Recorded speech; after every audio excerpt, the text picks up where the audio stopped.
अवधूत चिंतन श्री गुरुदेव दत्त। श्री गुरुदेव दत्त। ओम शिव आदि शिव महाशिव सदा शिव शंकराय नमः। ओम शिव आदि शिव महाशिव सदा शिव शंकराय नमः। ओम शिव आदि शिव महाशिव सदा शिव शंकराय नमः। श्री गणपति गजानन महाराज की जय। ओम गण गणपते नमः। ओम नमो भगवते गजाननाय।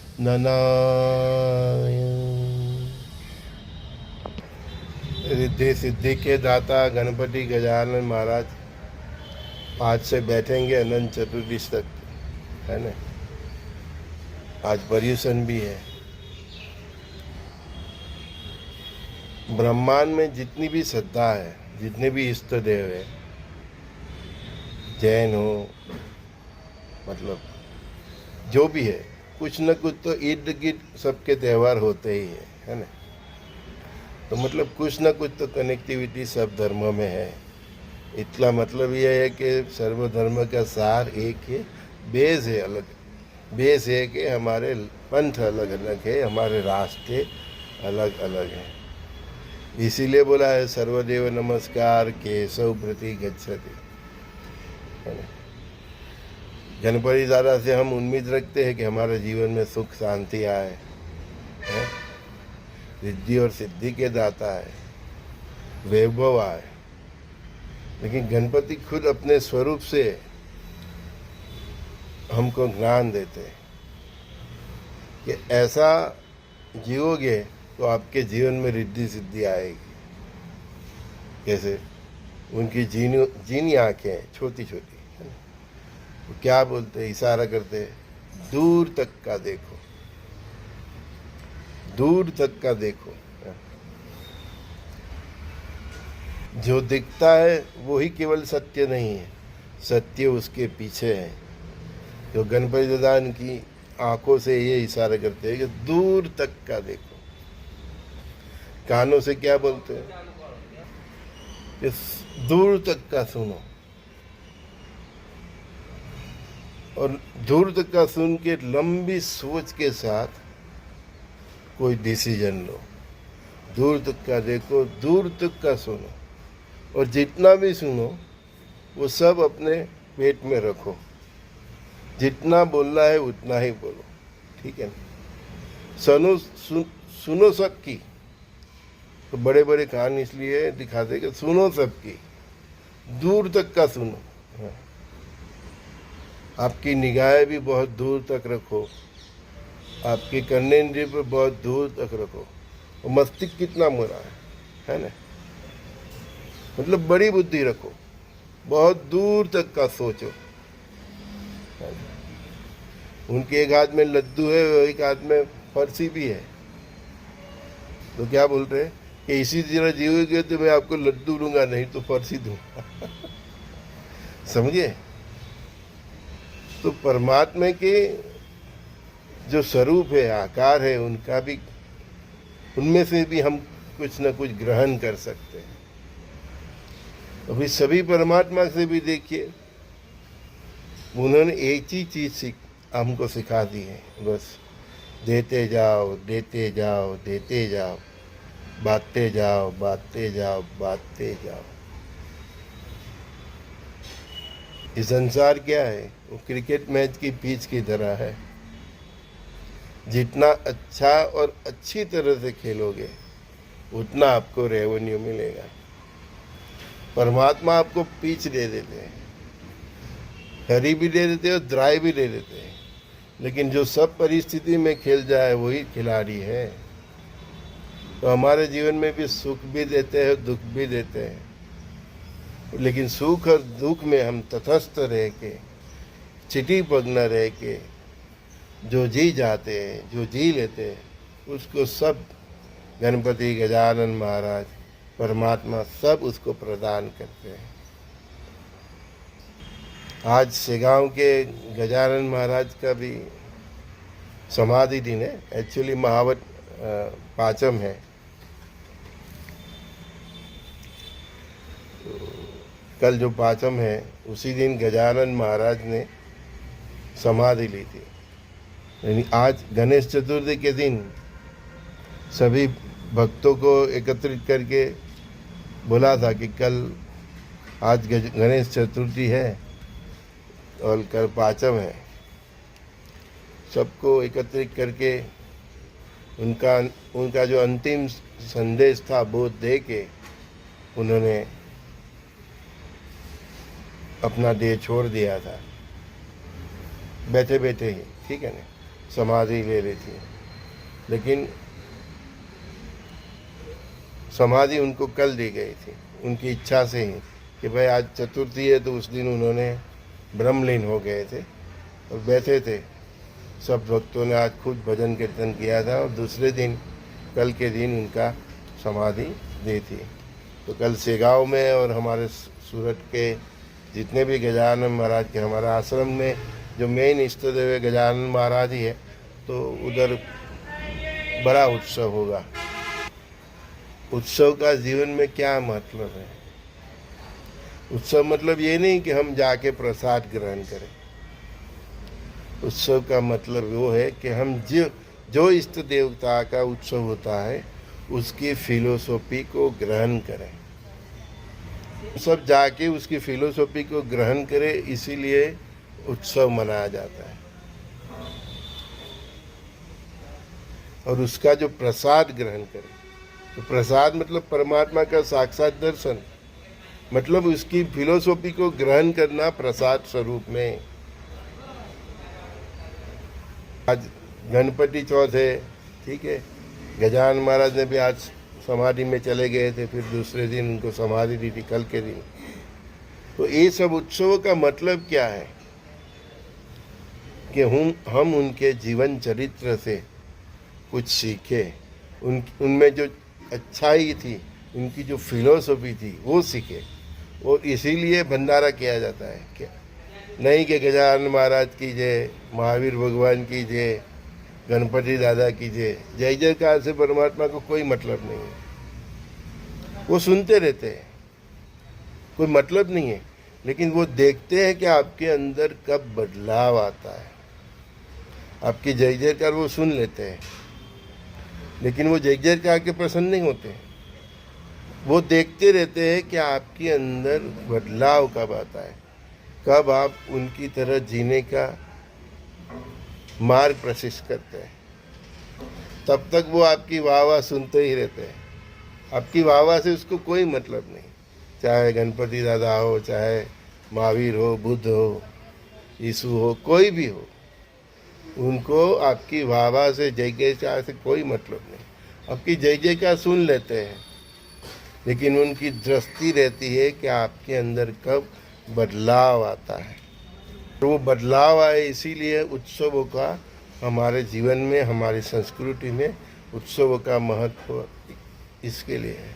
हम गणपति के बड़े बड़े पंडाल बना लेते हैं, रोशनी करते, बैंड बाजा सब बजाते रहते हैं।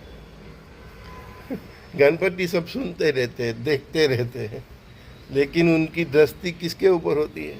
सब पे होती है। और ये देखते रहते हैं कि इसमें कब बदलाव आता है, कब वो मेरे अंदर जो गुण है वो अपने अंदर वो गुणों का मतलब, वो गुणों को मतलब स्वीकार करता है अपने जीवन में, वो गुणों को सचितार्थ करता है। उसको आपकी रोशनी से, पंडाल से, बड़े बड़े आप बड़े बड़े भंडारा करो, ठीक है, उसका आशीर्वाद रहता है प्रसाद में। लेकिन प्रसाद में से आपको क्या ग्रहण करना चाहिए? उसके गुण को ग्रहण करते हैं तो वो प्रसाद खाया तो उसका कुछ मतलब होता है, नहीं तो वो बोझ ही है। जिसने भी खिलाए उसका आप ऋणी हो जाते हैं, क्योंकि उसका तो अन्नदान हो गया।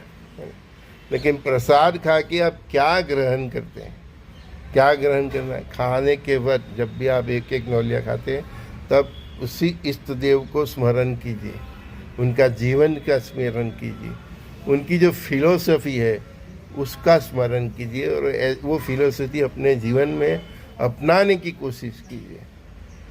तभी उत्सव का मतलब है। हम 9 दिन गणेश चतुर्थी गणपति दादा की पूजा करेंगे, तो 9 दिन में एक एक दिन भी उनके एक एक गुण को अपने जीवन में स्वीकार करेंगे, अपनाएंगे, वो रास्ते पे चलेंगे, तो ये उत्सव का कोई मतलब है। और गणपति दादा उसी से प्रसन्न होते हैं, नहीं कि बड़े बड़े वैभव रोशनी आप जो डीजे बजाते हो, श्रृंगार को बड़े जोर जोर से गाते हो, अरे वो उसको सब मालूम है तू क्या गाने वाला है, कुछ नया तो गा नहीं रहा है ना। सब एक ही बजाते हैं बाजा जो पहले बज गया है ना। हरि का भजन भी सब ऐसा ही करते, जो दूसरे ने गाया वही गाता रहता है। अरे भाई कुछ नया सुना ने, तो दिल में क्या है, कुछ नया सुना, कुछ नया सुना, तो क्या कहना चाहता है, कुछ नई बात बोल परमात्मा को। तो गणपति हो, महावीर हो, कोई भी हो, कुछ नया बताओ। महावीर भगवान की जय, गणपति की जय, अरे जय जयकार से उसको कोई मतलब नहीं। वो सुनते रहते हैं, धीरज से सुनते, वो कंताल नहीं जाते तुम्हारी ये सब सुन के, वो सुनते रहते। बहुत दयालु है, करुणामय है, इसलिए वो सुनते रहते। महावीर हो, बुद्ध हो, ईसी हो, गणपति दादा हो, गजानन महाराज हो, वो आपकी जय जयकार आप उसकी जो बजाते हो वो सुनते रहते, बोलते रहते, वो सुनते रहते। लेकिन वो करुणामय है, दयामय है, परोपकारी है। वो चाहते हैं कि आपके जीवन में बदलाव आए, उनकी दृष्टि उस पर ऊपर रहती है कि आप में बदलाव आने की पॉसिबिलिटी है। वो ये कोशिश करते हैं कि आपका जीवन कैसे बदल दिया जाए, वो आपका जीवन, उनकी जो फिलोसफी है वो मार्ग पे कब शुरुआत हो जाए। गजानन महाराज हो, इष्ट देव, कोई भी देव हो, आप किसी भी देवी देवता के दर्शन जाओ, किसी भी देवी देवता की भजन करो, कीर्तन करो, पूजा करो, खूब भक्ति करो, उसकी खूब जय जय करो, लेकिन वो देवी देवता इष्ट देव की दृष्टि यही होती है कि आपके जीवन में कब बदलाव हो, कब आप उसके जैसे बनने के रास्ते पे चल दो, और वो उनकी कृपा हो जाती है तो आपके जीवन में सब मतलब ऐसे परिवर्तन लाते हैं और आपको रास्ते पे चलने के लिए प्रेरणा देते हैं। अगर प्रेरणा से भी आप नहीं चलते हैं तो फिर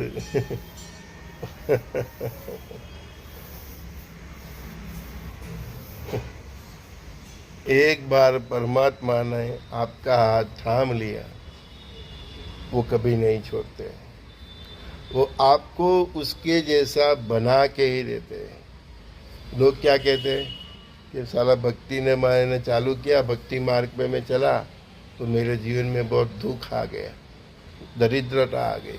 नहीं, उन्होंने पहले तुमको बहुत बार प्रेरणा किया होगा, प्रेरित किया होगा कि तुम उसके जैसा बनो, उसकी फिलोसॉफी को अपने जीवन में अपनाओ, है ना, उसके जैसा बनो।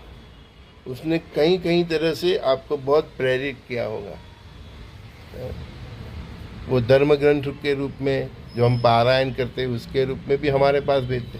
बहुत लोग पारायण करते हैं ना और बोलते हैं मैंने इतना पारायण किया, इतना पिया। गजानन महाराज के भक्त भी बोलते हैं कि मैंने तो इतनी बार पारायण किया। कोई बोलता है मैं 108 बार किया, कोई बोलता है 21 बार किया, कोई बोलता है 11 बार किया।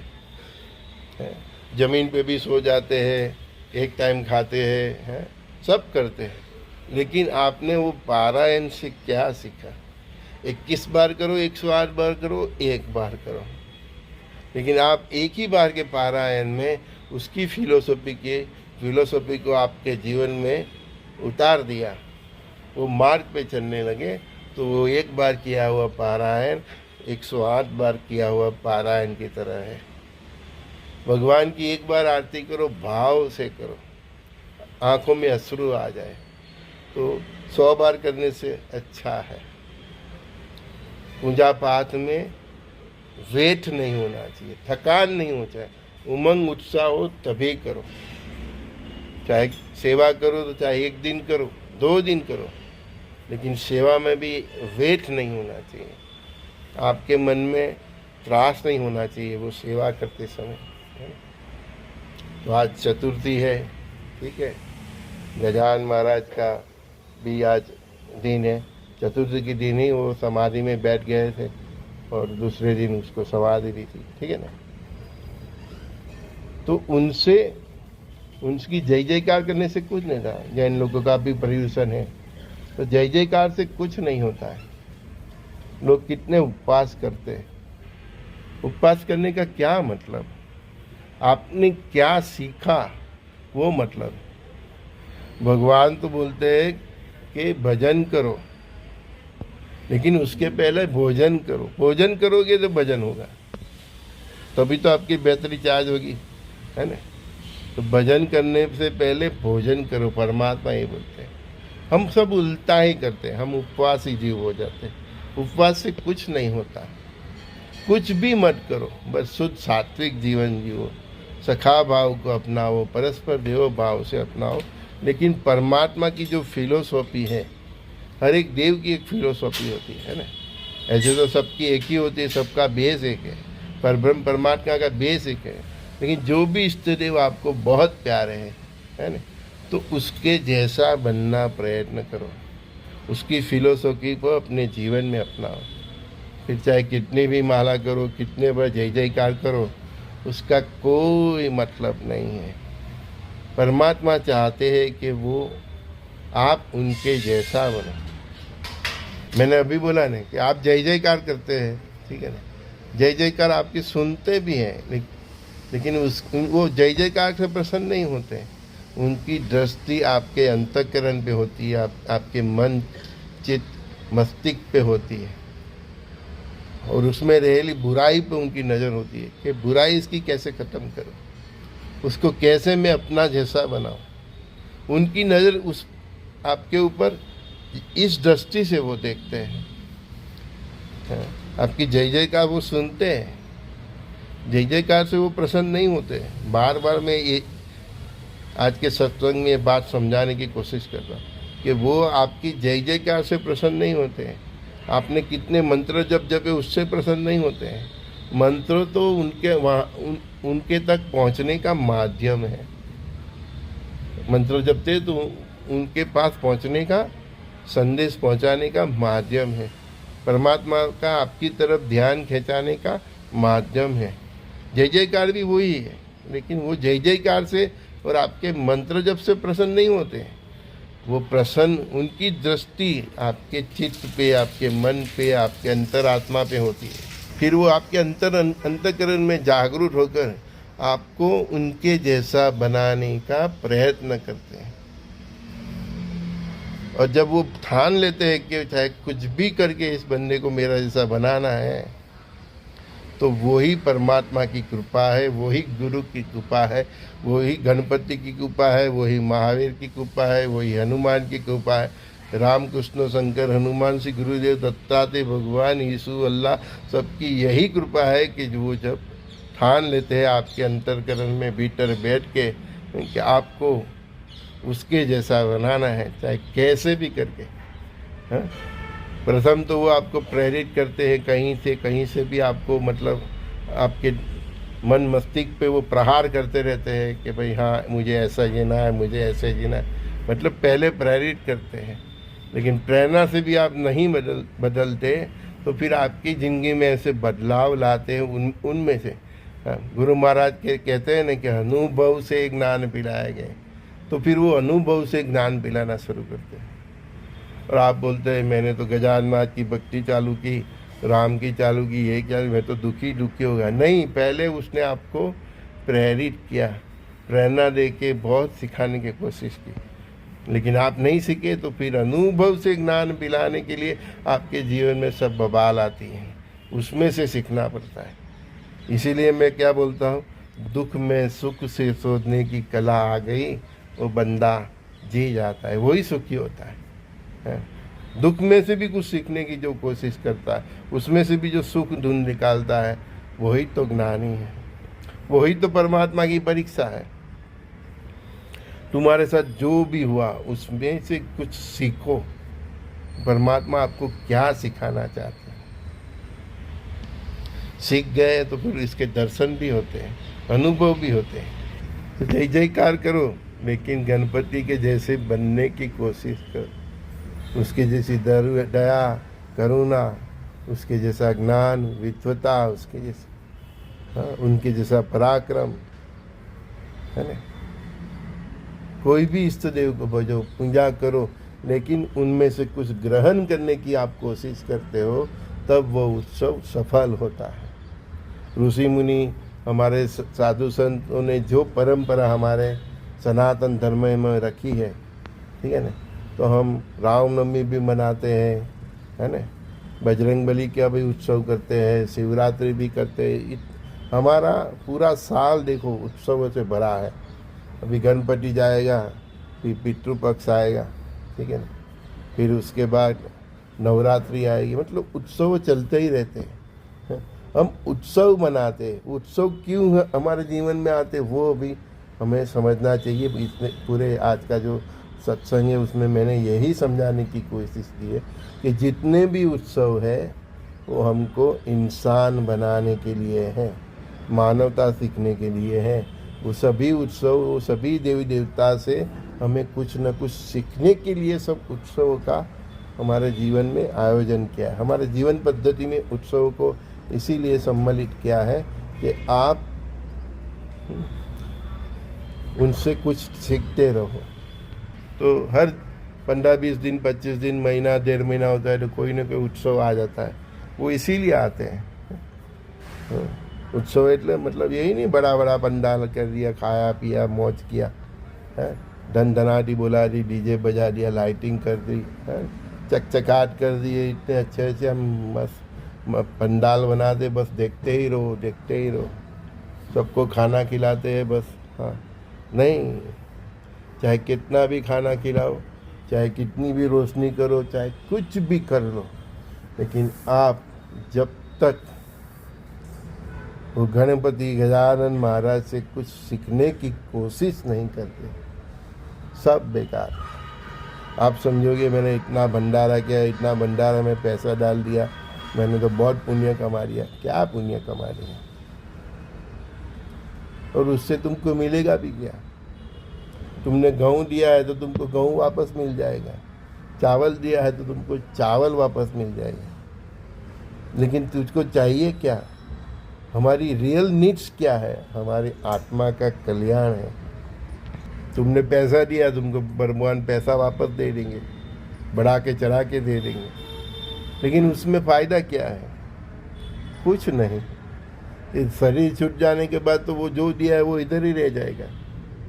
भगवान जो भी देंगे इस जन्म में, वो शरीर छूटने के बाद तो इधर ही रह जाएगा। तो तेरे साथ आएगा क्या?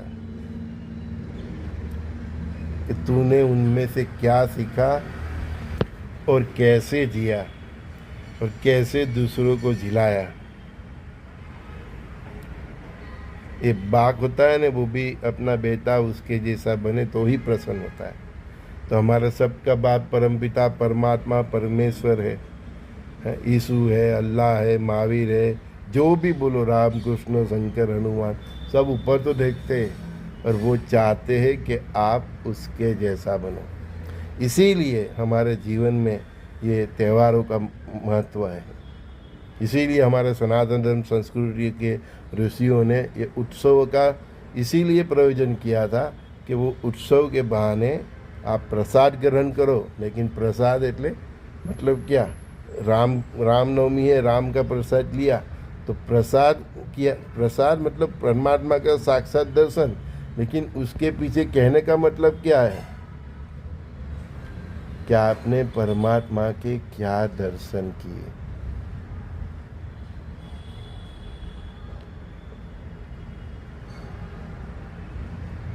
केवल राम भगवान है इतना जान लेना काफ़ी नहीं है। राम भगवान की खूबियों को हमारे जीवन में संचितार्थ करना, वो गुणों को अपने जीवन में प्रज्वलित करना, वो ही तो परमात्मा का साक्षात दर्शन है। चाहे राम को भजो, चाहे कृष्ण को भजो, उनको गुणों को संचितार्थ किया अपने जीवन में, उनकी फिलोसफी को अपना लिया, वो ही परमात्मा का साक्षात दर्शन है, वो ही प्रसाद है। अभी 9 दिन गणपति के उत्सव में हर रोज प्रसाद लोगे, ये बात सोचना कि प्रसाद मतलब क्या। प्रसाद मतलब जो इष्ट देव गणपति की आप पूजा करोगे, उसकी जो फिलोसफी है, उनके जो गुण हैं, वो गुण को हर दिन उनमें से एक एक गुण अपने जीवन में अपनाना और उसी तरह जीना, उसी को दर्शन बोलते हैं, उसी को दर्शन बोलते हैं।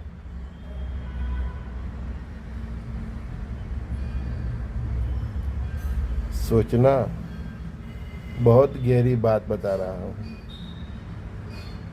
आप ये रास्ते पे चलते हो तो ये बात सोचने के बाद आप सही रास्ते पे जाओगे। परमात्मा का साक्षात दर्शन वही प्रसाद है जो आप आरोपते हैं, ठीक है ना। लेकिन उससे भी अधिक मैं आपको बात समझाता हूँ कि परमात्मा का साक्षात दर्शन जो आप प्रसाद स्वरूप में ग्रहण करते हैं, तो उसके साथ वो जो देव है, गणपति देव है, महावीर है, जो भी है, राम है, कृष्ण है, शंकर है, हनुमान है, उसकी फिलोसॉफी में से एक गुण, एक सबक हर दिन अपने जीवन में अपनाने की कोशिश करना, उसके जैसा बनने की कोशिश करना, उसकी जैसी सोच रखने की कोशिश करना, उसके जैसा व्यवहार रखने की कोशिश करना, उसके जैसे सब जीवों के लिए करुणा, दया, प्रेम भाव, सखा भाव, परस्पर देव भाव रखने की कोशिश करना, उसके जैसे शुद्ध सात्विक जीने की सोचना, उसके जैसे अपना कैरेक्टर बनाना, वो ही तो परमात्मा का साक्षात दर्शन है। श्री गणपति गजानन महाराज की जय। गुरु कृपा केवलम, गुरु महाराज की कृपा से जो मैं आज बोला हूँ, जो उसने बुलवाया है, वो बात को आप ग्रहण करोगे, मुझे पूरा विश्वास है। गणपति गजानन महाराज, आप जो भी ईश्वर की पूजा करोगे, उनकी कृपा जरूर होगी। और ये गणपति का उत्सव आप धाम धूम से मनाएं और प्रसाद में मैं जो बोला वो आप ग्रहण करें। यही परमात्मा से मैं प्रार्थना करता हूँ, यही दुआ करता हूँ कि आप गणपति गजानन महाराज जैसे बने, श्री गुरुदेव दत्त, और उनको आपका प्रसाद मिले, उनको मतलब उनसे आपको प्रसाद मिले, उनसे आपको प्रसाद मिले। और परमात्मा जब प्रसाद देने की ठान लेते हैं तो इसको नतमस्तक करके स्वीकार करिए, श्रद्धा के साथ। इसीलिए सबूरी शब्द साईं बाबा ने जोड़ा है। क्यों जोड़ा है? कि आपने जो श्रद्धा जोड़ी है ना, आपने जय जयकार कर दी, श्रद्धा आपने 100% कर दी, फिर जो प्रसाद मतलब परमात्मा के जो साक्षात दर्शन होंगे, वो आपके जीवन चरित्र में बदलाव की ओर होंगे। आपका जीवन ही बदल जाए, आप वो साईं बाबा की तरह हो जाए, आप गजानन महाराज के जैसे हो जाए, और आप गणपति देव जैसे हो जाए, गणेश देव से, आप महावीर जैसे हो जाए, है ना, आप बुद्ध जैसे हो जाए, आप राम कृष्ण शंकर हनुमान जैसे हो जाए, दत्तात्रेय जैसे हो जाए, वो ही तो दर्शन है, वो ही तो प्रसाद है।